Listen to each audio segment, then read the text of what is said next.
जैसे ही हम भोजन करते हैं और भोजन हमारी आंतों के अंदर जाता है और आंतों के अंदर क्या करता है, आंतों के अंदर अवशोषण होता है। अवशोषण के द्वारा ये भोजन कहां पे पहुंच जाता है, आपके रक्त के द्वारा कहां पे पहुंचता है,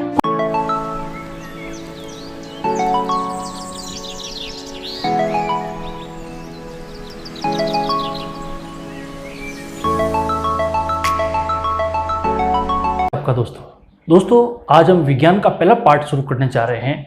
वो विज्ञान का पहला पार्ट आपके लिए बहुत इंपॉर्टेंट और महत्वपूर्ण होने वाला है। दोस्तों, भोजन एवं मानव स्वास्थ्य संबंधी ग्रुप डी एनटीपीसी के अंदर एक विशेष चैप्टर दिया गया है। हालांकि हमारे 10th लेवल का विशेष जो भी विज्ञान है वो आएगा, लेकिन ये पहला पार्ट आप जब एनसीईआरटी की बुकें देखोगे या एनसीईआरटी की कोई भी किताब देखोगे, उसके अंदर ये पार्ट जरूर आपको देखने को मिलेंगे। दोस्तों, इस पार्ट के अंदर हम पहला टॉपिक पढ़ने जा रहे हैं, आर एवं पोषण। मतलब होता है इसका food and nutrition. Food and nutrition क्या होता है, क्या नहीं होता है, आपको इतना डीपली सोचने की कोई आवश्यकता नहीं है। फूड एंड न्यूट्रिशन कुछ नहीं, आपको अपने ऊपर ही लेना है इस चीज को। जो आप रात दिन कुछ खाते हो, पीते हो, आप बीमार पड़ते हो किस टाइप का खाना खाते हो, जब आप स्वस्थ रहते हो तो आपको किस टाइप का खाना खाना पसंद करता है, ये तमाम सारी चीजें हम इस वीडियो के अंदर सीखने वाले हैं, पढ़ने वाले हैं। दोस्तों, जैसे मैं एक उदाहरण के माध्यम से आपको एक चीज समझाने की कोशिश करूंगा। जैसे कि आप जब आपके ऊपर ही ले लीजिए ये चीज कि आप जैसे हैवी वेट हो गया आपका, और हैवी वेट हो गया, उस अवस्था में आप जिम ट्रेनर के पास जाते हो। जिम ट्रेनर के पास जाते हो, जिम ट्रेनर आपको बोलता है कि आपको आलू नहीं खाना चाहिए, आपको चावल नहीं खाना चाहिए, आपको ज़्यादा वसा युक्त चीज़ें, तेल युक्त चीज़ें नहीं खानी चाहिए। तमाम सारी जानकारी आपको वो जिम ट्रेनर देता है। क्यों देता है? क्योंकि वो ऐसा पोषण देना चाहता है जिसके कारण आपका फैट लॉस हो जाए। दोस्तों, दूसरी चीज एक और है, कोई बंदा है जिम ट्रेनर के पास जाता है और उसकी बॉडी नहीं बनती है, तो जिम ट्रेनर उसको उसी प्रकार का खाना देना पसंद करता है जिसमें फैट युक्त हो, चावल हो और बहुत सारी चीजें आप देखते हो। तो दोस्तों, आज हम इसी बारे में परिचर्चा करने जा रहे हैं। दोस्तों, चलो दोस्तों, हम जानते हैं कि भोजन के अंदर किस किस प्रकार के पदार्थ होने चाहिए जो हमारे एक स्वस्थ शरीर के लिए बहुत आवश्यक है। दोस्तों, हम लिखते हैं पोषण के लिए या पोषक पदार्थ के लिए 5 या 4 प्रकार के पदार्थों की बहुत ज्यादा आवश्यकता होती है। पहला पदार्थ होता है आपका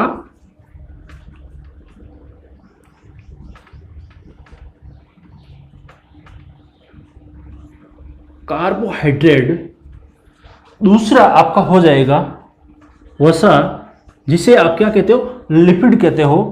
तीसरा जो हो जाएगा आपका प्रोटीन। प्रोटीन हमारे शरीर के अंदर बहुत इंपॉर्टेंट है और प्रोटीन ही हमारे शरीर का एक मरम्मत का काम करता है। शरीर का कोई भी अंग टूट फूट हो गई या अंग नहीं, शरीर के अंदर बहुत सारी कोशिकाएं हैं जो टूट फूट हो जाती है, तो प्रोटीन की सहायता से उसका पुनर्निर्माण या उसका मरम्मत होता है। कार्बोहाइड्रेट हो गया, उसके बाद में वसा हो गई, उसके बाद में प्रोटीन हो गया। चौथा नंबर जो आता है आपका विटामिन का आता है। किसका आता है? विटामिन।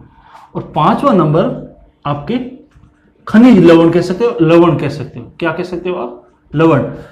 एक पोषक भोजन के अंदर, एक पोषक आहार के अंदर आपको कार्बोहाइड्रेट, वसा, प्रोटीन, विटामिन और लवण होना बहुत आवश्यक है। एक स्वस्थ शरीर के लिए बहुत इंपॉर्टेंट माने गए हैं। इससे पहले हम एक चीज और पढ़ लेते हैं। ये सब चीजें मिलकर क्या बनती है? उपापचय क्रिया करती है। क्या करती है? उपापचय। अब एक वर्ड आया उपापचय। ये क्या होता है? उपापचय क्या होता है? आज इस चीज को समझते बहुत, ये शब्द हमें बहुत ज्यादा संख्या में, बहुत ज्यादा, जब आप मानव शरीर पढ़ते हो या मानव आहार पढ़ते हो या मानव भोजन और पोषण पढ़ते हो, तो ये उपापचय, जिसे आप मेटाबॉलिज्म कहते हो, ये बहुत ज्यादा ये शब्द आपको देखने को मिलेंगे। ये होता क्या है? आपको सबसे पहले ये जानकारी होनी चाहिए कि हमारे शरीर के अंदर सबसे छोटी जीवन की जो इकाई है वो क्या है? कोशिका है। क्या है? कोशिका है, सेल। आप क्या कह सकते हो उसको? सेल कह सकते हो। जैसे ये आ गई आपकी कोशिका, क्या आ गई आपकी? सेल हो गई। ठीक है, ये हो गई आपकी सेल। अब सेल के अंदर क्या होता है दोस्तों, देखो उपापचय क्रिया पूरी तरह हम अच्छे शब्दों के अंदर पढ़ रहे हैं दोस्तों, ध्यान दीजिए यहाँ पे। उपापचय क्रिया क्या होती है, जैसे ही हम खाना खाते हैं, जैसे ही हम आहार लेते हैं, तो संपूर्ण आहार हमारा पचता हुआ कहां पे जाता है, वो जाता है आपकी बड़ी आंत के अंदर। और बड़ी आंत के अंदर जो कीटाणु होते हैं, वो बड़ी आंत के अंदर जो विटामिन के जो भी कीटाणु होते हैं, वो क्या करते हैं, विटामिन का निर्माण कर देते हैं वहां पे। उसके बाद में बड़ी आंत वहां पर क्या करती है, अवशोषण करती है। मतलब यहां से जो भी भोजन होगा, इस भोजन को रक्त की सहायता से, किसकी सहायता से, रक्त की सहायता से फूड को किसके अंदर भेजेगी, संपूर्ण शरीर के अंदर जो कोशिकाएं होती है, उस कोशिकाएं के अंदर वो भोजन भेज दिया जाता है। किसके, रक्त की मदद से। रक्त की मदद से ये क्या करता है, फूड को कहां भेजती है, इस कोशिका के अंदर भेज दिया जाता है। दूसरी ओर क्या होता है, एक साइड में जो हमारे ये लंग्स है, क्या है, लंग्स। ये जो लंग है, ये लंग्स क्या करते हैं, संकुचित होते हैं और ऑक्सीजन को भरते हैं। क्या करते हैं, ऑक्सीजन को करते हैं। जैसे ही ऑक्सीजन भरते हैं, वो ऑक्सीजन रक्त की सहायता से, रक्त के अंदर क्या होता है, रक्त के अंदर क्या होता है, हीमोग्लोबिन होता है। और हीमोग्लोबिन क्या करता है, इस ऑक्सीजन को यहां से इस कोशिका तक ट्रांसफर करने का कार्य कौन करता है, ये हीमोग्लोबिन करता है। और हीमोग्लोबिन की सहायता से ये ऑक्सीजन ये ऑक्सीजन कहां पे आ जाती है, यहां पे आ जाती है। अब यहां से तो खाना मिल गया, उधर से क्या मिल गई, ऑक्सीजन मिल गई। खाना और ऑक्सीजन मिलने के बाद में क्या होता है, ऑक्सीकरण होता है। क्या होता है यहां पे, ऑक्सीकरण होता है। ऑक्सीकरण यहां लिख देता हूं मैं आपको, ऑक्सीकरण होता है। क्या होता है, ऑक्सीकरण हो गया। ऑक्सीकरण होने के बाद में क्या होता है, देखो यहां पे होता है आपका एक माइटोकॉन्ड्रिया, ये जुत्ती की जैसे ये होता है माइटोकॉन्ड्रिया। इस माइटोकॉन्ड्रिया के अंदर क्या होता है, आपको पता है, शक्ति ग्रह या कोशिका का पावर हाउस किसे कहते हैं, माइटोकॉन्ड्रिया को कोशिका का पावर हाउस कहते हैं। इस कोशिका से पावर हाउस के अंदर क्या होती है, एनर्जी पैदा होती है। क्या होती है, ऊर्जा पैदा होती है।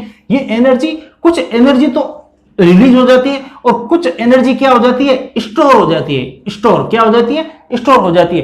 कुछ एनर्जी का यहां से रिलीज होना और कुछ एनर्जी का स्टोर होना, यही आपकी कहलाती है उपापचय क्रिया। यह संपूर्ण जो विवरण है वो क्या कहलाया, आपका उपापचय क्रिया। वापिस देख लेते हैं दोस्तों, जैसे ही हम भोजन करते हैं और भोजन हमारी आंतों के अंदर जाता है और आंतों के अंदर क्या करता है, आंतों के अंदर अवशोषण होता है। अवशोषण के द्वारा ये भोजन कहां पे पहुंच जाता है, आपके रक्त के द्वारा कहां पे पहुंचता है, कोशिकाओं के अंदर पहुंच जाता है। और कोशिकाओं के अंदर पहुंचता है, इधर क्या होता है, हमारे लंग्स के अंदर ऑक्सीजन आती है रक्त के द्वारा, हीमोग्लोबिन होता है रक्त के अंदर। और हीमोग्लोबिन क्या करता है, इस ऑक्सीजन को कोशिका तक लाने का, ये क्या करता है, फेफड़े के अंदर पकड़ता है ऑक्सीजन को और कोशिका तक लाके छोड़ देता है ऑक्सीजन को। फिर भोजन का और ऑक्सीजन का दोनों का मिलकर क्या होता है, ऑक्सीकरण होता है। ऑक्सीकरण होने के बाद में यहां पर क्या होता है, इस पावर हाउस के अंदर एनर्जी पैदा होती है। लेकिन कुछ एनर्जी